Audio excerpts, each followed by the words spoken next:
Hi అందరికీ నమస్కారం. నా పేరు డాక్టర్ శైలజ. నేను వీకేర్ ఫిజియోథెరపీ క్లినిక్లో స్పోర్ట్స్ ఫిజియోథెరపిస్ట్గా వర్క్ చేస్తున్నాను.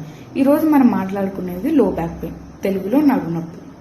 నడునొప్పి అనేది స్టూడెంట్స్ దగ్గర నుంచి పెద్దవాళ్ళ వరకు మనం కామన్గా చూస్తున్న ప్రాబ్లం. కొన్ని కారణాల గురించి మనం ఈరోజు మాట్లాడుతున్నాం. ఇది వెన్నెముక.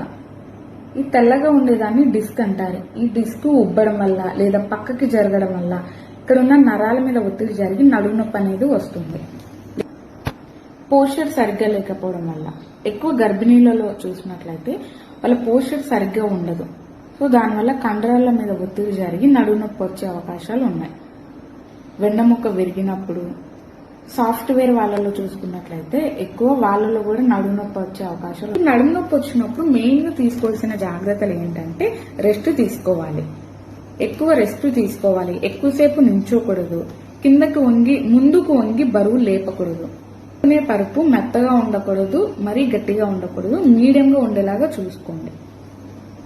వేడి కాపడం పెడుతూ ఉండండి. అయినా తగ్గట్లేదు అనుకుంటే ఫిజియోథెరపీ తీసుకోండి. Thank you.